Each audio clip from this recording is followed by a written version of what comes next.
Shalom, Bapak Ibu yang terkasih dalam Kristus Yesus.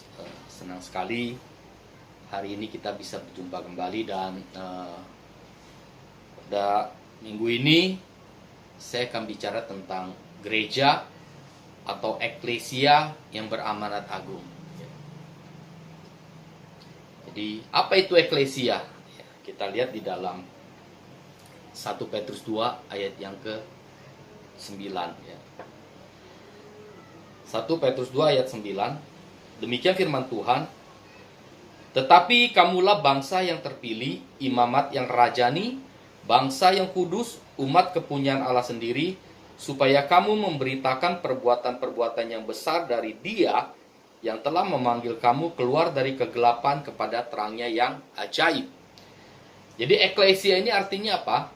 Adalah orang yang terpanggil keluar dari kegelapan menuju terang Tuhan yang ajaib. Itu adalah eklesia. Jadi eklesia itu memanggil orang dari kegelapan ya, menuju terang Tuhan yang ajaib. Nah, kalau kita bicara eklesia yang beramanat agung adalah orang-orang yang sudah terpanggil keluar dari kegelapan dosa ya. Supaya mereka apa? Melakukan amanat agung. Ya, seperti yang ditulis di dalam Matius 28 ayat 19-20 ya. Tuhan bicara seperti ini. Pergilah ya, jadikanlah semua bangsa muridku dan baptislah mereka dalam nama Bapa, Anak dan Roh Kudus, dan ajarlah mereka melakukan segala sesuatu yang telah kuperintahkan kepadamu. Jadi inilah amanat agung yang Tuhan perintahkan kepada kita. Jadi kalau kita bicara gereja atau eklesia yang beramanat agung adalah kita sebagai eklesia, kita sebagai gereja pribadi yang melakukan amanat agung.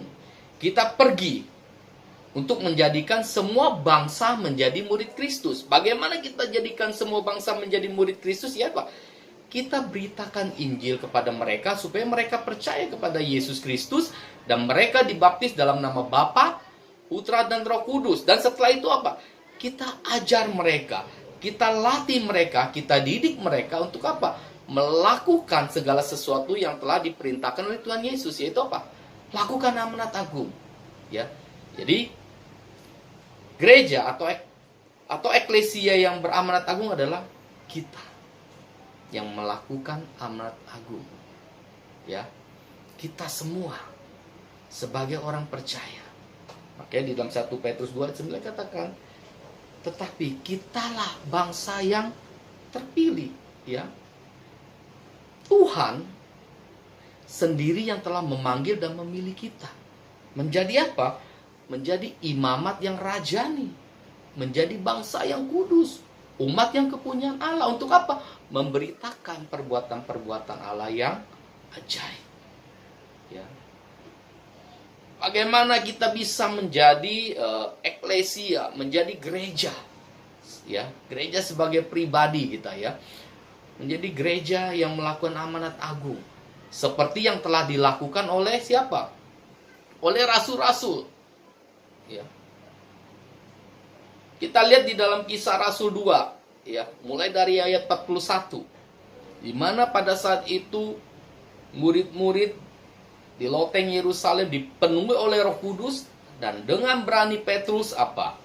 Petrus berkhotbah di depan para imam-imam, di depan ahli-ahli Taurat, sehingga pada saat itu apa yang terjadi? 3.000 orang bertobat.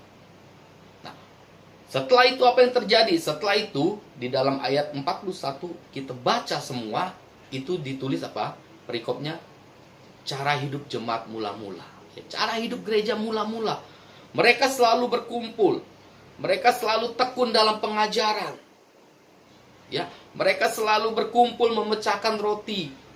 Ya, artinya mereka berkumpul memecahkan roti, mereka mengadakan perjamuan kasih. Mereka saling mengasihi, bahkan ada yang menjual kepunyaan mereka. Menjual rumah mereka, menjual tanah mereka. Untuk apa? Untuk dibagikan kepada jemaat-jemaat, kepada sesama mereka yang memerlukan, membutuhkan. Nah, itulah cara hidup jemaat mula-mula, gereja mula-mula. Sehingga pada akhirnya, ya, di dalam ayat yang terakhir itu dikatakan apa? Mereka disukai oleh semua orang. dan disukai oleh Allah. Dan apa yang terjadi? Dan Allah terus menambahkan jumlah mereka. Artinya kita lihat jemaat mula-mula, gereja mula-mula di Kisah Para Rasul 2, bagaimana luar biasanya mereka. Mereka hidup di dalam kasih. Mereka selalu bertekun. Mereka adalah orang-orang yang tidak mudah patah hati, tidak mudah frustasi. Ya, mereka selalu memiliki kerendahan hati untuk mau belajar, untuk mau mengajar. Sehingga apa?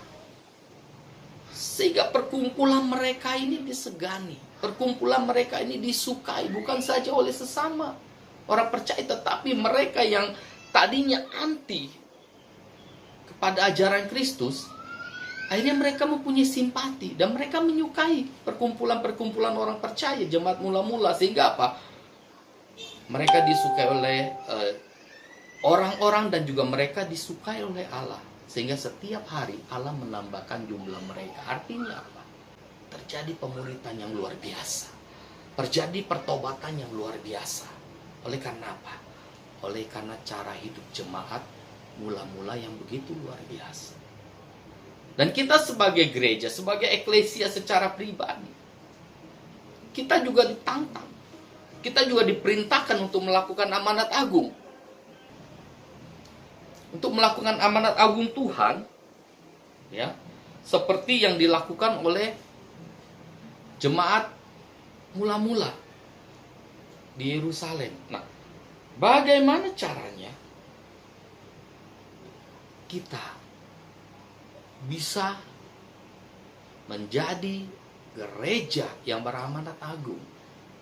Ya, bagaimana kita bisa melakukan amanat agung itu dengan luar biasa, sehingga kita bisa membawa orang-orang yang hidup di dalam kegelapan, yang hidup di dalam dosa, ya, orang-orang yang hidup di dalam belenggu-belenggu dosa, itu bisa kita bawa menuju hidup yang benar, yaitu hidup di dalam jalan Allah, hidup di dalam terang Allah. Nah, untuk bisa melakukan itu ada beberapa hal yang harus kita lakukan. Ya. Saya akan bagikan beberapa hal. Bagaimana caranya kita bisa menjadi gereja atau eklesia yang hidup melakukan amanat agung, seperti yang dilakukan oleh jemaat mula-mula di dalam Kisah Para Rasul 2 tadi. Ya. Yang pertama, ya, saya hanya bagikan dua hal untuk hari ini. Yang pertama adalah di dalam 1 Petrus 2 ayat 1. Kita harus membuang diri dari apa? Ya, 1 Petrus 2 ayat 1. Karena itu buanglah segala kejahatan, segala tipu muslihat, dan segala macam kemunafikan, kedengkian dan fitnah. Jadi untuk bisa menjadi gereja atau eklesia yang beramanat agung, yang pertama kali harus kita lakukan, kita harus bisa membuang diri kita dari apa? Segala kejahatan, segala tipu muslihat, segala macam kemunafikan, kedengkian, dan kalau ini kita bisa buang dari diri kita, kita akan hidup di dalam kebebasan dan kemerdekaan. Kita akan hidup tanpa ada beban dosa lagi, sehingga kita bisa melakukan amanat agung dengan sempurna. Ya. Apa itu kejahatan? Kejahatan adalah, kita tahu, kita harus membuang diri dari kejahatan. Kejahatan adalah segala hal yang kita ada di dalam hati kita, yang ada di dalam pikiran kita. Ya, baik itu amarah, dendam, rancangan-rancangan untuk mencelakai orang. Itu namanya kejahatan. Ya, baru rancangan, belum lagi sampai kita lakukan. Dan kalau kita silakan itu sudah membuahkan dosa. Nah, kita harus buang kejahatan itu. Yang kedua, kita buang tipu muslihat. Tipu muslihat itu bicara tentang kelicikan, tentang kepalsuan, tentang memperdaya orang. Itu namanya tipu muslihat. Kita harus buang itu. Buang segala tipu muslihat dalam hidup kita, dalam diri kita. Yang ketiga, kita harus buang apa lagi? Kemunafikan. Ya. Kemunafikan itu artinya apa? Yang kita bilang, yang kemarin saya khotbah. Lain di bibir, lain di hati. Ya. Ini adalah hidup yang munafik. Orang yang munafik tidak mempunyai integritas. Jadi kalau kita mau hidup berintegritas, kita buang kemunafikan. Artinya apa yang di dalam hati kita itu sama dengan apa yang kita ucapkan. Apa yang kita lakukan itu sama dengan apa yang kita berkatakan, yang kita ucapkan. Itu namanya apa? Tidak munafik. Jadi orang, kita hindari hal yang munafik. Di sini kita bilang A, di belakang kita bilang B. Itu namanya kemunafikan. Nah, harus kita buang. Terus apalagi harus kita buang? Kedengkian. Itu gusar dengan segala kebaikan orang. Kita dengki karena kita lihat orang berhasil. Kita dengki, kita benci orang karena apa? Dia sukses. Nah, kedengkian harus kita buang. Kalau ada orang berhasil, seharusnya kita bersuka cita. Kenapa? Karena kita bisa belajar bagaimana caranya dia berhasil. Kalau ada orang sukses, kita seharusnya bahagia kalau kita ada di lingkungan orang-orang yang sukses. Ya. Kenapa? Kita bisa belajar dari mereka untuk menjadi sukses. Ya, bukannya kita bawa kesuksesan mereka membuat kita dengki, dan ini harus kita buang. Kalau kita mau menjadi apa? Gereja atau eklesia yang beramanat agung, kita buang kedengkian, fitnah, ya, adalah kata-kata yang mencela dan bohong, selalu memperkatakan hal yang tidak benar. Itu harus kita buang. Kalau kita bisa buang kelima hal ini, yaitu kejahatan, tipu muslihat, kemunafikan, kedengkian, fitnah, seperti yang dikatakan di dalam 1 Petrus 2 ayat 1, maka kita akan menjadi gereja yang kuat. Ya, saya maksudnya adalah gereja secara pribadi, yaitu sebagai tubuh Kristus. Ya, yang pertama. Yang kedua, bagaimana kita bisa menjadi eklesia yang mampu melakukan amanat agung. Yang kedua yaitu kita harus menjauhkan diri dari keinginan daging. Ya, ini ada di dalam 1 Petrus 2 ayat yang ke-11. 1 Petrus 2 ayat yang ke-11, demikian firman Tuhan, saudara-saudaraku yang kekasih, aku menasihati kamu supaya sebagai pendatang dan perantau, kamu menjauhkan diri dari keinginan-keinginan daging yang berjuang melawan jiwa. Ya. Jadi di sini Rasul Petrus mengingatkan kita bahwa kita, ya, adalah pendatang dan perantau di dunia ini. Ya. Kita ini pendatang dan perantau di dunia ini. Kenapa? Kewargaan asli kita ada di dalam surga. Karena satu saat kita pasti harus kembali ke sana. Kita satu saat harus meninggalkan dunia ini. Jadi di dunia ini kita hanya sementara, nggak akan kekal. Ya, dunia ini fana, dunia ini akan berakhir. Demikian juga hidup kita di sini akan berakhir. Jadi Petrus ingatkan kita sekali lagi bahwa apa? Bahwa kita ini di dunia sebagai pendatang dan perantau. Dan sebagai pendatang dan perantau, dia ingatkan kita supaya apa? Kita menjauhkan diri kita dari keinginan-keinginan daging yang berjuang melawan jiwa. Ya. Jadi keinginan daging ini selalu bertentangan dengan keinginan jiwa atau keinginan roh. Ya. Dan keinginan daging ini akan membawa kita apa? Kepada kemusnahan. Kepada kematian. Tapi keinginan jiwa atau keinginan roh ini akan membawa kita kepada keselamatan. Nah, apa sih yang ada di dalam keinginan daging? Ya. Kita lihat apa sih yang ada di keinginan daging? Kita lihat di dalam Galatia 5 ayat 19 sampai 21. Ini bicara tentang keinginan daging. Galatia 5 ayat 19. Perbuatan daging telah nyata, yaitu apa? Percabulan, kecemaran, hawa nafsu. Jadi keinginan daging bicara tentang percabulan, tentang kecemaran, ya, tentang hawa nafsu. Terus yang ayat 20, penyembahan berhala. Jadi penyembahan berhala ini juga bicara tentang keinginan daging. Sihir, perseteruan, perselisihan, iri hati, amarah, kepentingan diri sendiri, percideraan, roh pemecah belah. Ya. Jadi ini semua bicara keinginan daging. Terus ayat 21, kedengkian, kemabukan, pesta pora, dan sebagainya. Terhadap semuanya itu kuperingatkan kamu, seperti yang telah kubuat dahulu, bahwa barang siapa melakukan hal-hal yang demikian, ia tidak akan mendapat bagian dalam kerajaan Allah. Jadi orang yang hidup di dalam keinginan daging tidak akan mendapat bagian dalam kerajaan Allah. Artinya mereka akan dimusnahkan. Mereka akan dibinasakan. Makanya untuk bisa menghindari keinginan daging, kita harus mengekang hawa nafsu kita. Yaitu hawa nafsu apa? Percabulan, kecemaran, hawa nafsu, penyembahan berhala, sihir, perdukunan, segala hal yang berhubungan dengan berhala-berhala, segala hal yang berhubungan dengan okultisme, segala hal yang berhubungan dengan kejahatan-kejahatan, segala hal yang berhubungan dengan amarah, dengan dendam, benci, ya, pesta pora, kemabukan, hidup di dalam kenikmatan-kenikmatan yang membawa petaka. Semua itu harus kita buang karena semua itu adalah keinginan daging. Dan kita harus arahkan hidup kita.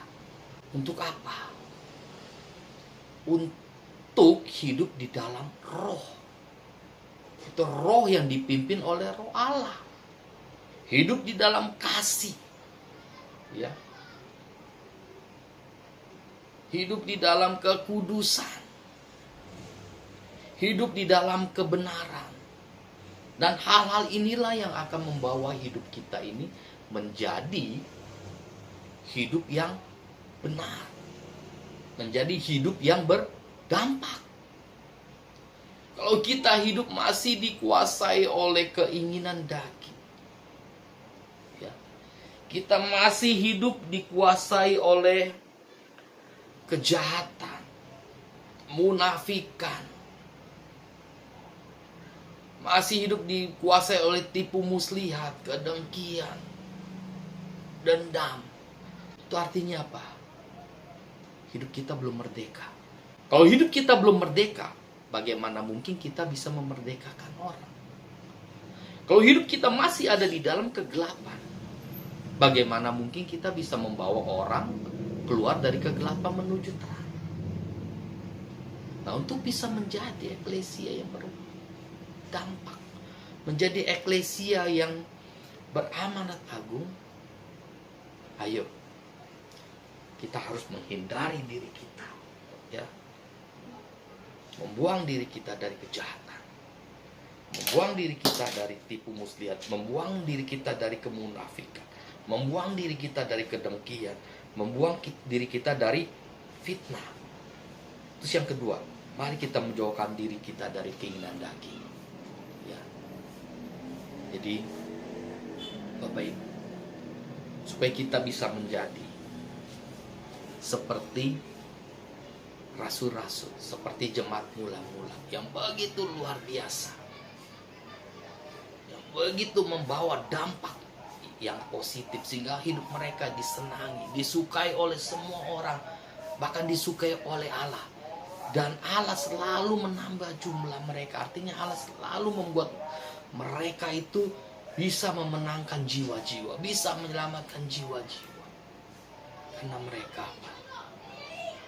Karena mereka lepaskan semua hal itu.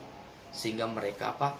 Hidup saling mengasihi, hidup saling bersatu, hidup saling bersekutu, ya, hidup selalu berkumpul untuk apa? Memiliki kerendahan hati diajar, memiliki kerendahan hati juga untuk mau mengajar. Dan inilah yang harus kita lakukan sebagai gereja Tuhan, yaitu gereja yang beramanat agung. Terima kasih. Mari kita berdoa.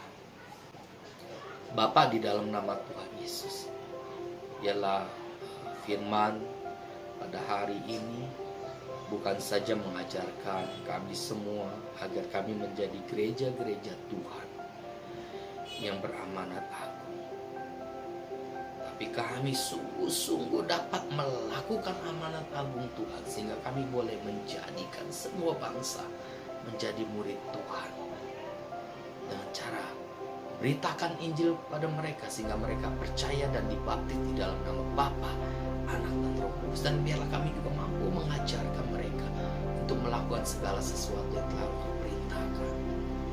Teguhkan kami, berkati kami, pimpin kami dengan Roh Kudus-Mu.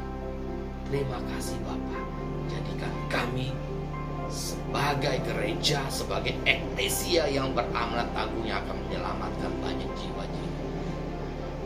Terima kasih Tuhan Yesus. Kiranya berkat damai sejahtera, sukacita, penyertaan dari Roh Kudus selalu menyertai kita semua. Terimalah berkat dari Allah Bapa, Allah Putra, dan Allah Roh Kudus di dalam nama Tuhan Yesus Kristus. Haleluya. Amin. Terima kasih. Tuhan Yesus memberkati. Shalom.